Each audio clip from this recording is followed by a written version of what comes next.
Vamos dar uma olhada então no nosso primeiro react de hoje, que vai vir do nosso querido Mano Palmitão, que já mandou antes da live começar, inclusive. É um vídeo dele mesmo, onde a gente até tinha brincado com ele, falou assim, pô, acho que vale tu fazer um vídeo de Dead or Alive. Ele pegou a ideia e fez um vídeo sobre Dead or Alive, o jogo mais obsceno dos anos 90. E eu sei que vocês gostam porque vocês são tarados. Então vamos dar uma conferida aqui no vídeo do Mano Palmitão. Em uma época dominada por jogos de luta sérios e combates muito técnicos, com combos extremamente extensos, um novo jogo ousado surgiu para quebrar todas essas regras. Com gráficos relativamente bonitos para sua época, Ô, Palmitão, esse papel de parede aí deu um charme, hein, pai? Ah, deu uma melhorada legal, hein? extremamente sensuais, golpes brutais e também uma polêmica gigantesca na época de seu lançamento, puramente por ser considerado um jogo mais 18. Dead or Alive não só chocou o mundo dos jogos de Tem uma luta, física mas também excelente? Tem, né? salvou uma empresa da falência. Então senta aí na cadeira e se prepara para conhecer Dead or Alive, um dos jogos mais obscenos dos anos 90.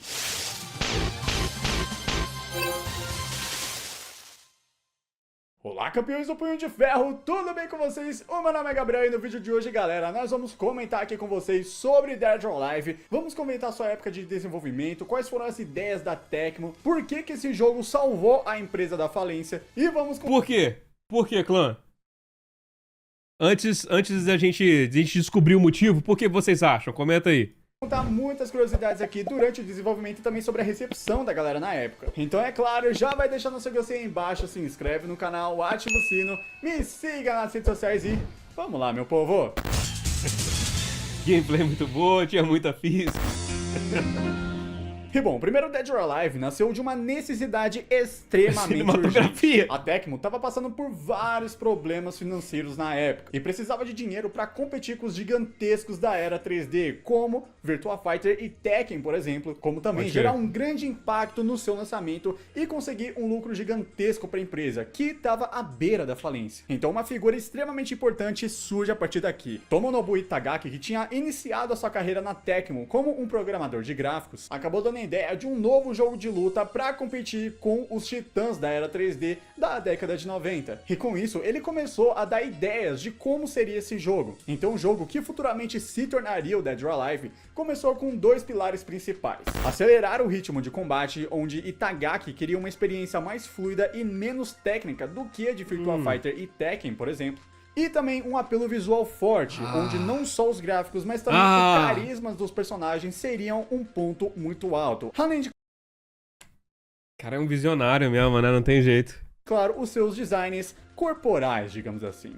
O próprio nome Dead or Alive, que significa vivo ou morto, foi pensado unicamente por causa da alta tensão dos confrontos que a gente tem no game, o que convenhamos que combinou perfeitamente para a proposta desse game. O desenvolvimento começou por volta de 1994, com uma equipe pequena, composta de 16 a 20 pessoas. Mas dentro da própria Tecmo, não era todo mundo que concordava com essa ideia, principalmente os líderes. Alguns executivos consideravam a ideia muito arriscada, ainda mais diante das imensas crises financeiras que a empresa estava passando na época. Então, para conseguir convencer os diretores da empresa, o próprio Itagaki fez uma demo jogável para os superiores poderem testar. E esse protótipo foi utilizado baseando-se no Model 2 da Sega. Aí os caras ali do topo da empresa, assim, caralho, esse jogo aí realmente tem umas propriedades diferenciadas. Bom, com a imensa pressão que o Itagaki estava sofrendo na época e principalmente com a grande responsabilidade que ele estava tendo... Como é que é, Palmitão? Uma coisa que eu descobri quando a gente tava esse vídeo era que o Geoff Keighley estava envolvido no meio? Pera aí. E tu chega a comentar isso ou é uma informação extra? Gerar uma ideia completamente maluca da cabeça. Isso acabou criando uma cultura extremamente intensa de trabalho. Muitas pessoas relatavam na época que as jornadas de trabalho passavam de mais de 14 horas por dia, cara. Além de, claro, várias semanas sem assim, folga. o Japão, né, cara? O Japão é foda, cara. O Japão... a hora extra lá é meio que normal pros caras, mas pô, é foda. 14 horas por dia, o cara tem que estar morando no negócio, tá louco. E também um curtíssimo prazo para eles poderem apresentar resultados visíveis do projeto. E bom, quais foram as escolhas técnicas Parece a entrevista que eu coloquei no vídeo, caralho, desse foda. game? A primeira coisa que eles fizeram foi o licenciamento do hardware da Sega Model 2, onde a Tecmo preferiu não desenvolver o seu próprio hardware, e com isso acabou pagando para usar a placa Model 2, que possibilitava gráficos 3D de alta qualidade No entanto, o custo de licenciamento significava menos orçamento para outras áreas do projeto. E uma coisa bem interessante aqui é que a SEGA, que detém os direitos do Sega Model 2, conseguiu esse licenciamento com uma parceria um tanto quanto inusitada, que é a parceria com a Lockheed Martin. Para você que não sabe, essa é uma empresa dos Estados Unidos que atua principalmente na área da aeronáutica, defesa militar, tecnologia e engenharia espacial. E basicamente essa empresa fez uma fusão com uma outra empresa terceirizada. Mas antes disso, lá na década de 80 e 90, ela se chamava Lockheed Corporation. E essa empresa desenvolvia simuladores de voos militares super avançados. E para fazer esses simuladores, eles acabaram criando uma placa de processamento 3D extremamente avançado para sua época, que era basicamente o Real 3D. Essa tecnologia era tão boa para sua época que acabou chamando a atenção da própria SEGA, que queria criar jogos 3D extremamente realistas. E com isso, a SEGA acabou criando essa parceria com a Lockheed e conseguiu garantir o uso dessa placa para os arcades, o que resultou no hardware da Sega Model 2. Então depois dessa parceria da SEGA com a Lockheed, a Tecmo acabou conseguindo usar a Sega Model 2 para conseguir ter uma facilidade maior no quesito do hardware e também na questão gráfica. E para você que não sabe como é que funciona o Sega Model 2, se liga só no que ele era capaz de fazer. Ele era capaz de renderizar texturas completas nos polígonos, algo que o Model 2 não fazia. Ele era capaz de suportar uma taxa de quadros muito mais alta, com 60 FPS estáveis, dependendo obviamente do jogo. Já tá melhor do que alguns jogos da atualidade. É uma quantia muito maior de polígonos na tela, com mais cores e suavidade, além de ter um processador principal, o Intel 1960KB 32-bit RISC, rodando a 25 MHz. O seu processador gráfico era o Lockheed Martin Real 3D 100, o seu sistema de áudio era o DSPs customizados a som estéreo digital, além de ter suporte a mapeamento de textura com suavização, iluminação dinâmica básica e efeitos de partículas simples. Com isso, eles acabaram começando a desenvolver algumas partes técnicas do game para não só chamar a atenção do público, mas também ter algo diferente dos outros jogos. Tô ligado que tá sendo usado esses polígonos. De holds, que é o contra-ataque, onde foi desenvolvido para que mesmo jogadores menos experientes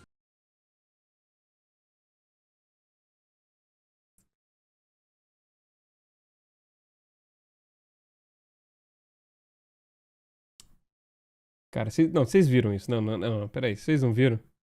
Vocês não viram?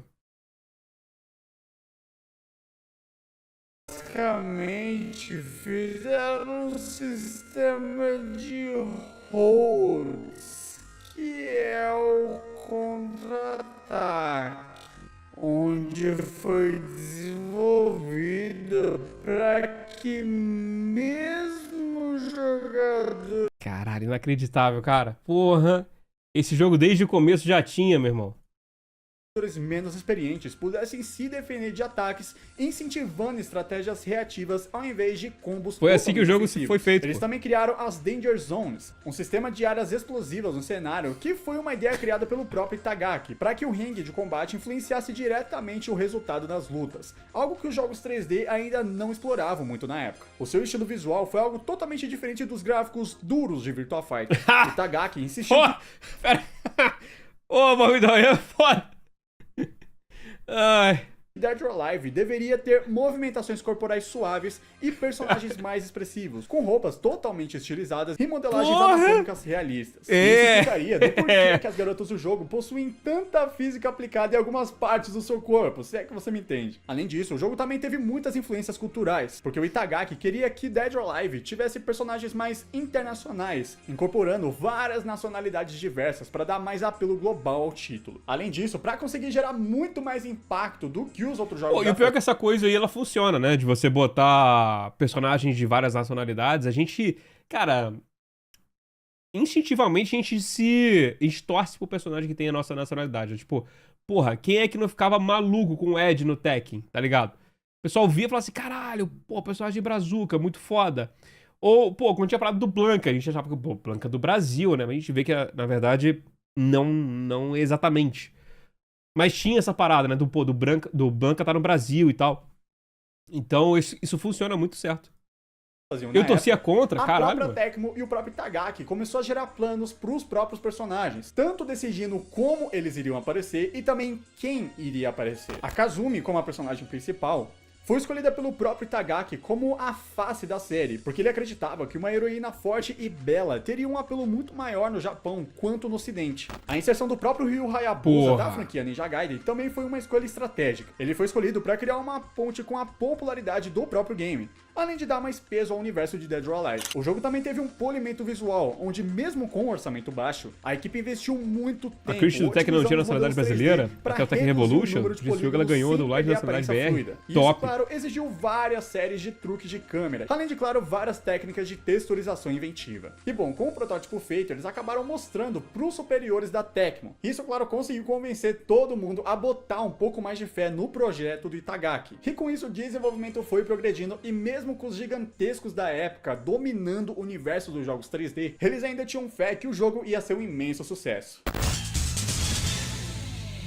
Como é que foi a recepção crítica da época? Então, não lembro. No dia 26 de novembro de 1996, nos arcades japoneses, foi lançado Virtua Fighter, tendo uma versão para o Sega Saturno em 1997 e portado para o PlayStation em 1998. A versão de PlayStation foi chamada de Dead or Alive Director's Cut, onde trouxe muito polimento e melhorias gráficas para todo o jogo. Apesar da competição feroz com jogos como Tekken 2 e Virtua Fighter 2, Dead or Alive encontrou seu espaço entre os fãs dos jogos de luta. O game acabou sendo lançado no meio dessa treta entre Tekken e Virtua Fighter, mas ainda assim conseguiu seu espaço mesmo com várias pessoas ficando completamente céticas com o possível resultado inicial do game. No entanto, Dead or Alive surpreendeu tanto o público quanto a crítica, ainda que tenham dividido certas opiniões em alguns aspectos. Os pontos positivos abordados foi o sistema de contra-ataques, que é um dos elementos mais elogiados do game. Diferente de outros jogos onde a defesa era mais passiva, Dead or Alive incentivava o jogador a ser mais ativo nas defesas,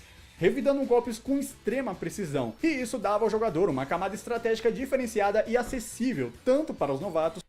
A prota fica pelada na abertura do negócio, velho. Ai, cara. Dead or Alive Beach Ball Voleibol é um dos melhores jogos da franquia. Ô, Edgar, e se eu te disser que foi aí que eu conheci a franquia do Dead or Alive? Dead or Alive. Eu lembro que tava isso na locadora, mano. Tava passando, tava um dos jogos da locadora, velho. Ô, caralho. Quanto para os mais veteranos. Comparado ao estilo mais metódico de Virtua Fighter, Dead or Alive oferecia batalhas rápidas, dinâmicas e emocionantes, o que agradou principalmente aos fãs, que prefeririam partidas mais intensas. O público e a crítica também reconheceram que Dead or Alive apresentava gráficos impressionantes para sua época. O uso da placa Sega Model 2 permitia animações extremamente suaves, personagens mais detalhados e, claro, o famoso aproveitando, tá aí mais uma notícia boa. Beleza, meu querido, já com nós, que daqui a pouco a gente já manda na sequência. Pelo visual sensual, que tornava a marca registrada da série. Movimentos corporais realistas e roupas dinâmicas chamavam bastante atenção, especialmente no ocidente. Outra introdução que foi bem recebida foram as Danger Zones. Essa novidade deixou os combates mais imprevisíveis e visuais, sendo algo muito elogiado por acrescentar uma dimensão tática extra às lutas. No entanto, apesar das imensas inovações, muitos críticos apontavam que Dead or Alive parecia em vários momentos um meio termo entre Virtua Fighter e Tekken, sem um senso de identidade completamente próprio. E isso fez alguns veículos especializados. Eu acho que sim, concordo. Mas eu acho que essa talvez seja a graça, né? Da época, considerarem um jogo como algo derivativo da época. O modo single player também foi alvo de crítica nessa época, onde muitos apontavam que esse modo tinha pouquíssimo conteúdo e fora o arcade mode e o modo versus, havia poucas opções extras, o que limitava muito a longevidade do jogo para quem jogava sozinho. Além disso, alguns jogadores relatavam que certos personagens eram completamente quebrados, favorecendo combos ou contra-ataques muito poderosos em relação a outros personagens. Isso gerava partidas menos equilibradas, especialmente no competitivo casual de arcade. E embora o visual completamente sensual fosse um atrativo para muitos, parte da crítica acabou considerando que Dead or Alive exagerava muito na sexualização das personagens femininas. E alguns críticos mais conservadores da época chegavam a acusar o jogo de usar a sensualidade para mascarar sua falta de profundidade em alguns outros aspectos. Mas... pra época, hein? Isso na época, hein? Tem que se jogar na época. Imagina se fosse hoje.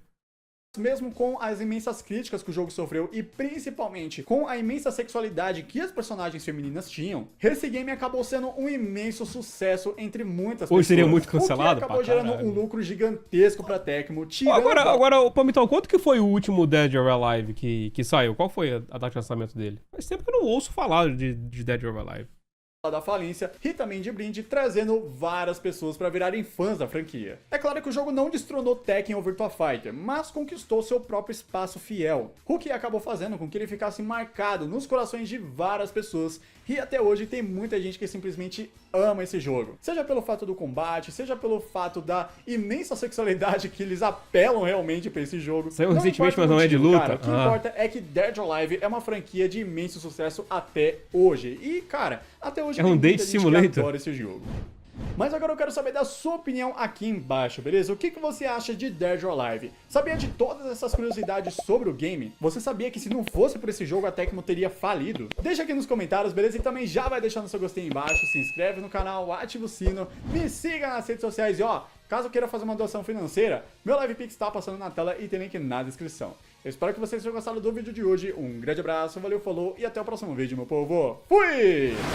Valeu, Palmitão. Pô, ótimo vídeo, meu querido. Cara, sensacional a história do Dead or Alive, cara. Ó, acho que você pode fazer uma parte 2, então. Pra falar como que o Dead or Alive passou de um jogo de luta, né? Saiu de um jogo de luta, mandar o link aqui pra vocês irem lá. E virou dating sim, jogo de voleibol, né? Porque é o que, né? O que é o que ficou, né?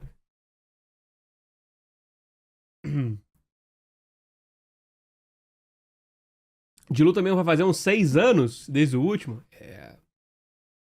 Então, é porque, tipo, a galera percebeu, né? A câmera não tá querendo focar hoje, não. Focou. A galera percebeu, falou assim, a galera tá jogando Dead or Alive. Tem uma galera que joga pela gameplay, obviamente. Mas tem uma certa parte que não é... Eu não sei o que é. Mas acho que não é pela gameplay do jogo de luta. Entendeu? Acho que não é. Eu não sei o que é. Eles estão tentando descobrir, entendeu? Eles estão tentando ver. Às vezes acham que vale super a pena jogar vôlei. Então assim, pô, vôlei? Caraca, como é que é vôlei mesmo? Ah, as pessoas ficam de tal maneira, né, no vôlei. Acho que pode. Peraí. E se virar um dating sim? Uma parada meio assim? Estão tentando ver, entendeu? Foda. Você faz de 10 todas as empresas têm, várias do título, vários programas, a gente dá expandir a marca toda. Pô, mas por exemplo, Street Fighter e Tekken, Immortal, por exemplo, são os... Pô, a trindade quase, né? Eles até têm, acho que a gente consegue achar alguns jogos mais obscuros, assim, mas eles não têm tanto, né? Eles não vão tanto, não saem tanto do negócio. Tentaram fazer um beat'em up, eu lembro que teve. Mas, tipo assim, eu não vejo eles fazerem tanto isso, né? É meio raro fazer acontecer. Não é qualquer vôlei, é vôlei de praia. Tá. Você tá certo, cara. Se hoje seria mais chato do que aconteceu com o Stellar Blade. Caralho, pode crer, né? Stellar Blade tem uma proporção muito grande, cara. Pô, foi foda o Stellar Blade. Não, e hoje a gente tá vendo que a física, ela melhorou muito, né? Pô, a gente tá falando isso de... Pô, mas é o ponto do jogo, cara. É tipo... Antes fazia muito só isso, né? A física aplicava só no peito das personagens. Hoje em dia, a MiHoYo, ela tá gastando um dinheiro exorbitante em botar física... E a gente vê, tipo assim, outras empresas fazendo isso, como a empresa do Marvel Rivals. Os caras estão botando física até na coxa dos personagens. Eu falo, mano...